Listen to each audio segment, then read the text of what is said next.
Banyak-banyak bersyukur sehingga yang keluar dari lisan ini lafaz atau ucapan alhamdulillahirabbil alamin. Berselawat kita kepada Rasulullah sallallahu alaihi wasallam dengan mengucapkan Allahumma shalli wa sallim wa barik alaih. Mudah-mudahan kelak kita diakui sebagai umatnya di yaumil mahsyar kelak. Amin ya rabbal alamin.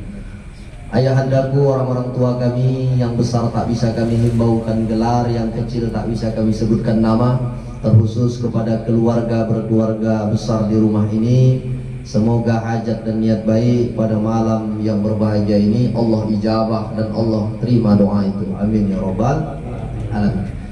Tidak terasa kita sekarang masuk di bulan Rabiul Awal.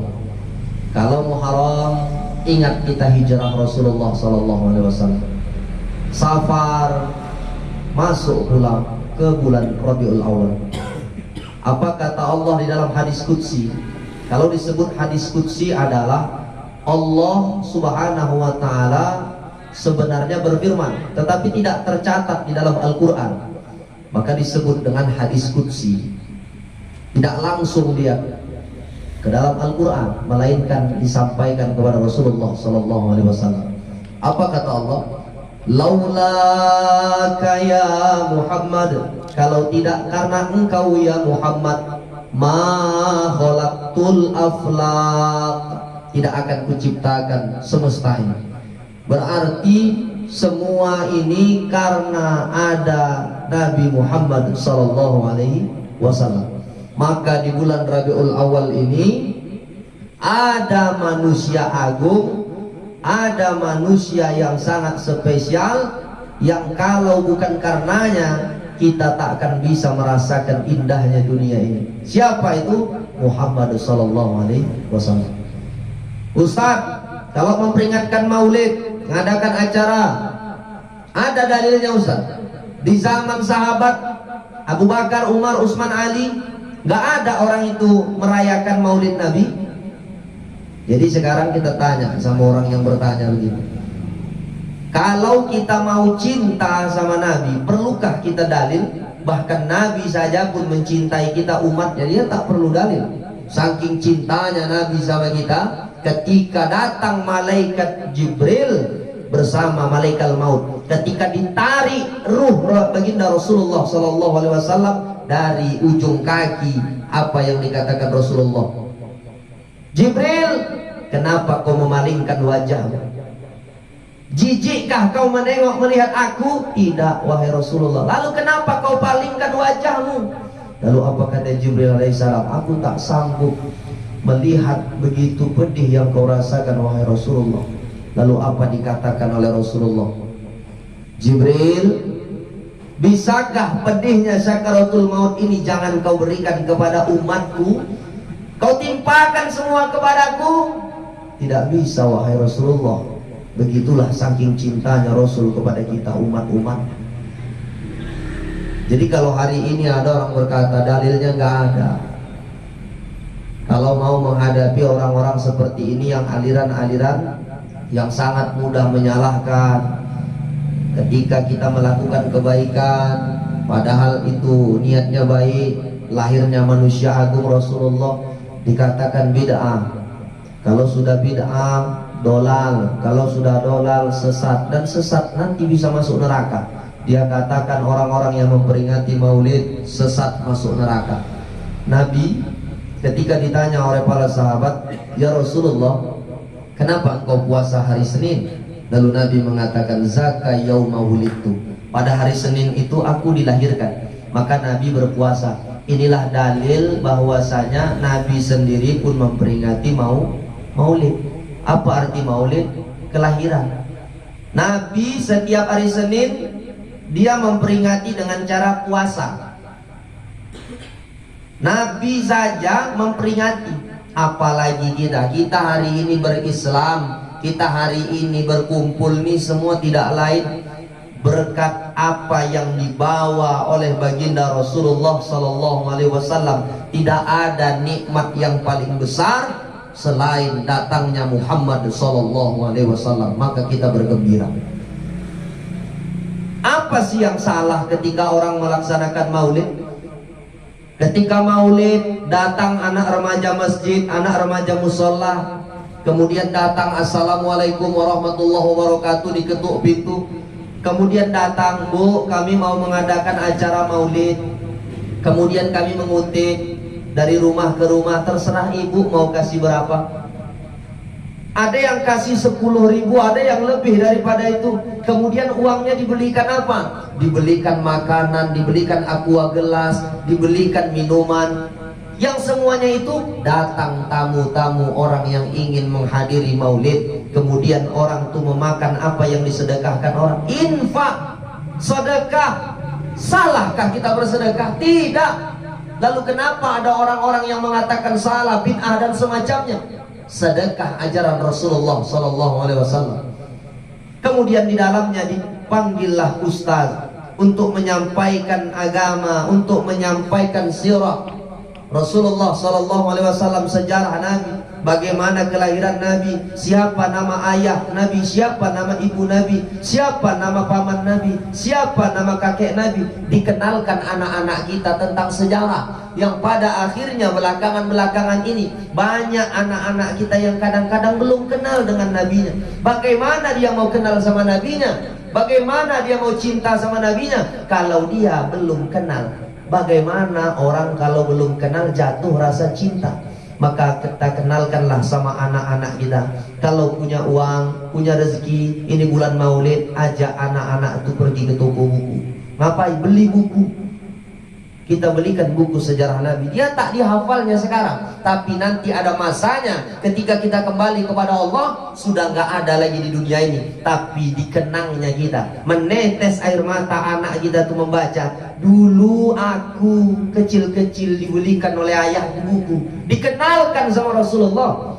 Itu yang menjadi kenangan anak di masa yang akan datang. Ketika itu sudah dilakukan anak, maka dia senantiasa akan mendoakan ayah dan ibunya. Maka hari ini sangat sedikit kita ketika datang maulid Nabi, kita bawa anak kita belikan buku, kita kenalkan siapa nabinya.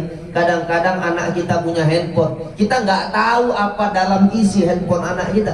Jangan-jangan yang di dalam handphone anak itu lebih banyak game, lebih banyak mudarat yang tak ada manfaat di dalamnya. Maka kita menjadi seorang ayah harus lebih peka, harus lebih jeli.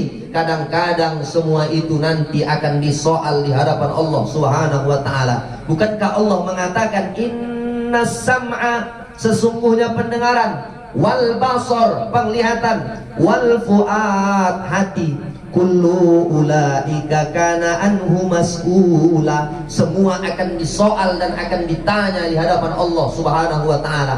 Dulu ketika kau hidup, kemana kau sebagai ayah ketika anakmu di rumah? Tidakkah kau perhatikan? Tidakkah kau nasihati? Maka semua tak akan pernah lengah daripada pertanyaan dari Allah Subhanahu wa ta'ala. Maka sedikit saya ceritakan Bapak, ada seorang yang kaya raya. Apa yang gak dia punya? Semua dia punya. Saking kayanya dia mengadakan sayembara. Siapa di kampung saya nih yang sanggup menemani saya ketika nanti saya mati, maka akan saya kasihkan separuh dari harta yang saya punya. Bayangkan, orang kaya, banyak uangnya. Kalau tanah nggak usah ditanya, ombo. Tapi ketika itu istrinya, anaknya, satu pun nggak ada yang mau mengawani dia di dalam kubur. Jadi ketika dia meninggal, masuk di dalam kubur, ada yang mengawaninya selama 40 hari di dalam kubur. Ya kalau mengawani tentu otomatis ada namanya oksigen. Karena kalau tak ada oksigen, orang tuh bakal jin, bakal mati. Jadi siapa yang mau mengawani dia 40 hari, tanda tangan, pakai materai, deal, harta itu akan dibagi. Kalau ada uangnya 1 miliar atau lebih, separuhnya lah untuk orang yang mau mengawaninya. Ternyata anak, saudara, famili, kawan dekat nggak ada yang mau, Pak. Rupanya ada anak muda, orang susah, orang kiri, angkat tangan. Wahai bapak, saya yang mau mengawani. Betul kamu? Betul. Serius, serius. Sepakat? Tanda tangan? Perjanjian? harta yang aku punya separuhnya ketika nanti aku mati mutlak menjadi punyamu. Siap? Siap. Ketika ajal itu datang, apa yang terjadi? Orang tadi pun melakukan apa yang diinginkan oleh orang kaya tadi. Karena orang kaya tadi, kenapa dia bisa melakukan ini? Karena dia berpikir, aku punya harta banyak, tapi belum tentu orang-orang terdekatku nanti akan sanggup mendoakanku sebegitu sering kepada Allah Subhanahu wa Ta'ala. Aku mau mengadakan sayembara supaya orang-orang itu tahu kalau harta itu bisa dibawa mati. Dengan cara apa? Kita berikan kepada orang yang berhak. Kebetulan orang itu adalah orang susah. Orang susah tadi nggak ada rumah, nggak punya tempat tinggal. Tempat tinggalnya hanya menumpang di rumah-rumah orang. Tapi dia punya, Pak, senjata. Dan ini adalah namanya kampak. Kampak ini dia punya hanya untuk memotong kayu. Dia jual. Dari uang itu dia bisa makan. Itulah yang dia lakukan. Lalu orang ini melakukan apa yang diinginkan oleh orang kaya tadi. Ketika masuk malam pertama di dalam kubur, dia pakai oksigen ke atas supaya napas bisa sampai ke udara. Maka ketika itu malam pertama belum terjadi apa-apa. Lalu malam kedua datang dua malaikat. Ketika datang dua malaikat, bukan yang meninggal yang ditanya, tapi orang yang berada di samping orang meninggal itu yang ditanya. Kalau bahasa kita, kau ngapain di sini? Aku punya perjanjian malaikat. Sama siapa? Itu sama orang yang meninggal. Apa perjanjiannya? Kalau saya sanggup 40 malam dapat mengawani orang yang meninggal itu, maka akan dapat saya separuh dari hartanya. Kenapa kau lakukan itu? Karena saya orang susah. Kalau saya berinvestasi, kalau saya mau bekerja, umur saya sudah lanjut. Mana mungkin saya dapat mencari harta sebanyak itu. Ini kesempatan saya mau membahagiakan keluarga dan anak-anak saya. Cuma ada tempat lain, kata malaikat. Kurang lebih begitu. Jadi apa yang kau punya?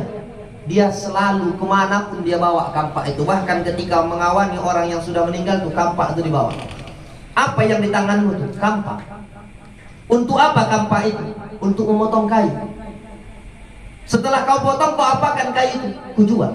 Setelah kau jual, untuk apa kayu itu? Dimakan, diberikan oleh orang, dibuat untuk masak. Uang itu untukku, untuk makan dan anak-anakku. Setelah itu untuk apa lagi uangmu?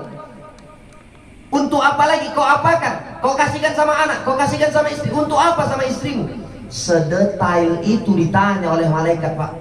Kayunya punya siapa kau ambil? Punya orang atau punyamu? Di hutan atau bukan? Hutan larangan atau hutan biasa? Ditanya sedetail itu. Sampai akhirnya dia memutuskan untuk memberi kode isyarat kepada orang yang di atas yang menunggu. Angkat aku dari bawah. Kenapa? Aku tak sanggup menjawab pertanyaan daripada malaikat.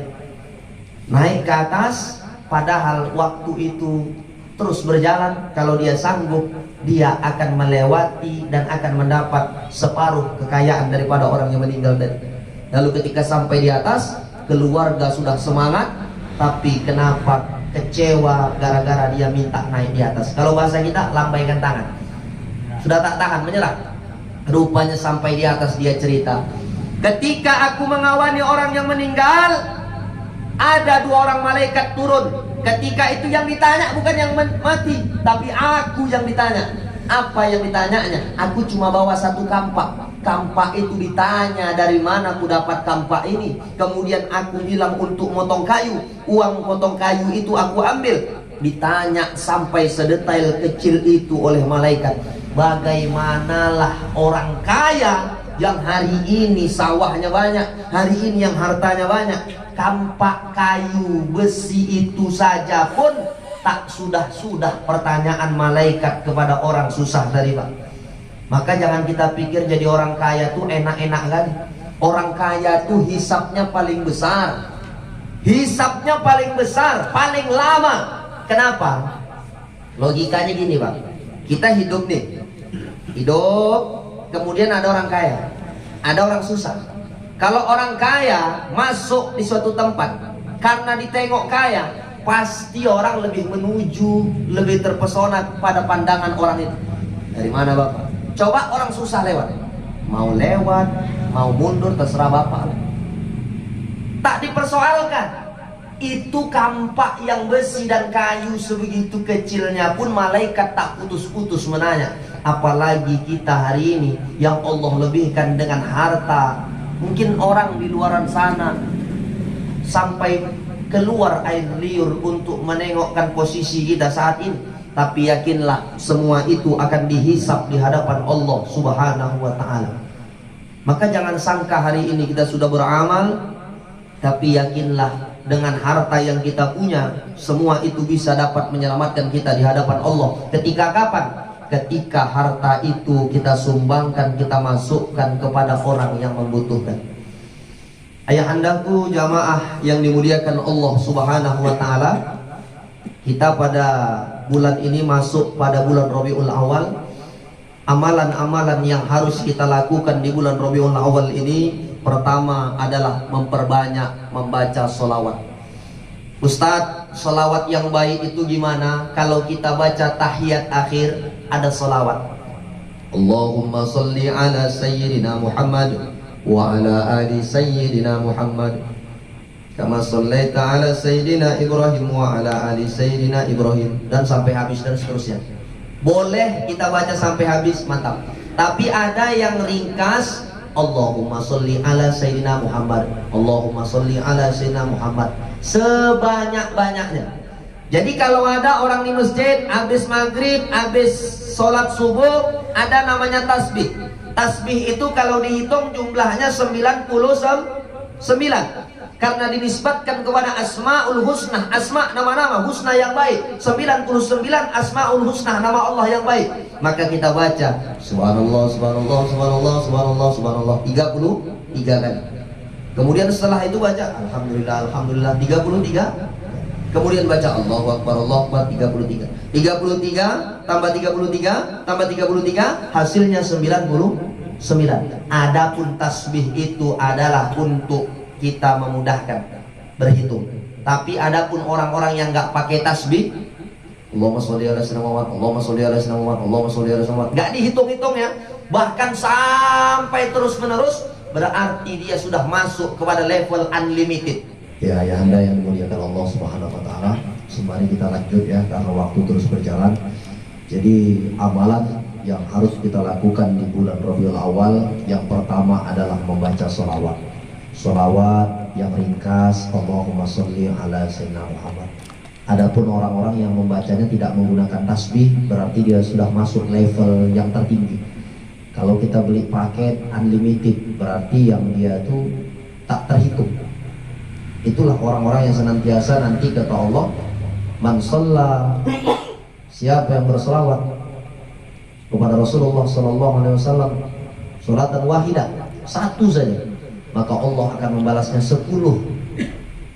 Ketika Allah sudah membalasnya 10, Allah akan mengangkat 10 derajat dan dihapuskan 10 kesalahan.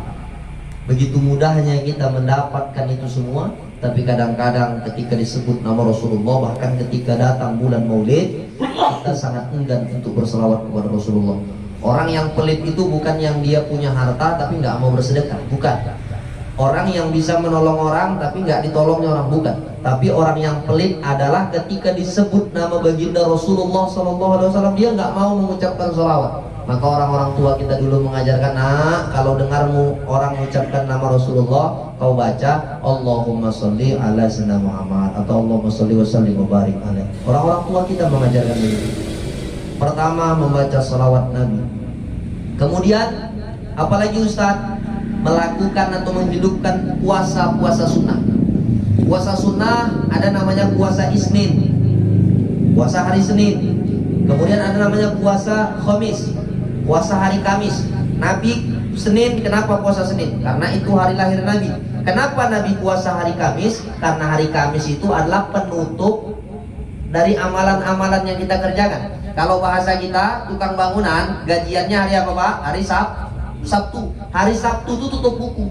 Nabi mau tutup bukunya itu dia dalam keadaan berpuasa. Maka hidupkan amalan-amalan ini. Nggak bisa puasa Senin Kamis, puasa Nabi Daud.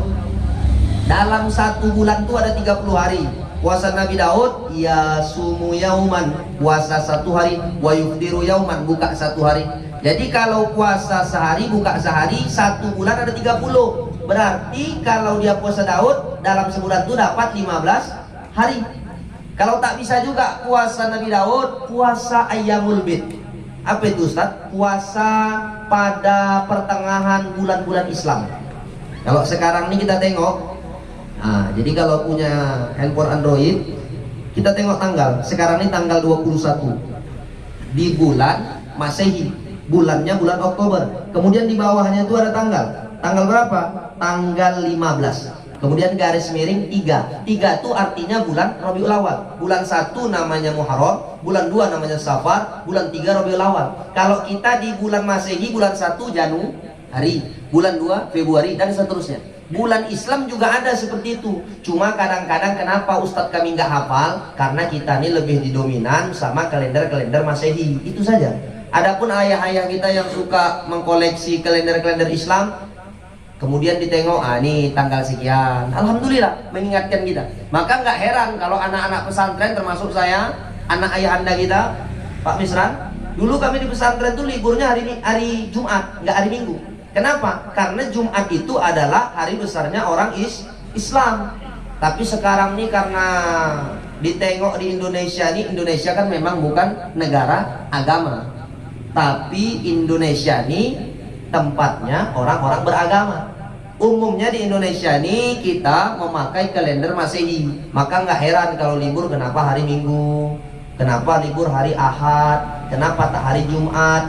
Maka orang-orang yang berpuasa pada bulan-bulan Hijriah atau bulan Islam, tanggal berapa? Pertengahan di bulan Islam. Sekarang ini tanggal 15, berarti boleh puasa. Tanggal 15, tanggal 13, 14, 15. Nama puasanya Ayyamul Bid. Jadi hidupkan puasa di bulan-bulan Rabiul Awal ini. Puasa, kemudian baca selawat, dan banyak hikmah-hikmah yang akan kita dapat ketika kita melakukan amalan-amalan ini. Kemudian di bulan Rabiul Awal ini sedikit saya tambahkan, ini pertama bulan kelahiran Nabi, yang kedua ini juga sekaligus bulan wafatnya Rasulullah. Jadi Pak, ini antara mitos ataupun tidak, tapi umumnya kalau Bapak pernah memperhatikan orang, tengoklah orang yang meninggal itu pasti nggak jauh-jauh dari tanggal atau bulan orang itu lahir. Misal ada seorang ayah, dia lahir bulan Januari, sudah masuk dekat-dekat meninggal, tengok kaitkan. Kalau nggak dia masuk ke tanggal, masuk ke bulannya, pasti dekat-dekat. Nabi meninggal dia pada bulan Rabiul Awal, lahir bulan Rabiul Awal. Antara mitos atau fakta, tapi kebanyakan orang-orang yang meninggal itu pasti dekat-dekat tanggal lahirnya. Yang sudah mengalami, iya betul juga Ustaz. Kemudian apalagi bulan Rabiul Awal ini adalah sholat Jumat pertama sekali. Jadi besok kita sholat Jumat, pertama sekali sholat Jumat itu jatuh diperintahkan Allah pada bulan Rabiul Awal. Jadi banyak hikmah-hikmah yang harus kita ketahui di bulan Rabiul Awal ini, termasuk Rasulullah lahir, manusia agung. Kedua, Rasulullah wafat pada bulan Rabiul Awal. Dan yang ketiga, sholat Jumat pertama sekali terjadi di dunia ini, itulah pada bulan Rabiul Awal. Mudah-mudahan tausiah yang singkat ini dapat memberikan motivasi untuk kita semakin giat dan mencontoh Rasulullah SAW. Dan mudah-mudahan kita diakui sebagai umatnya di yaumil mahsyar kelak. Amin ya rabbal alamin. Sebelum kita tutup sama doa untuk hajat daripada berkeluarga di rumah ini, seperti biasa, mana tahu ada ayah anda yang di luar ataupun yang di dalam mau bertanya seputar yang kami sampaikan ataupun di luar daripada tema, kami perkenankan, kami persilahkan kepada ayah anda sekalian.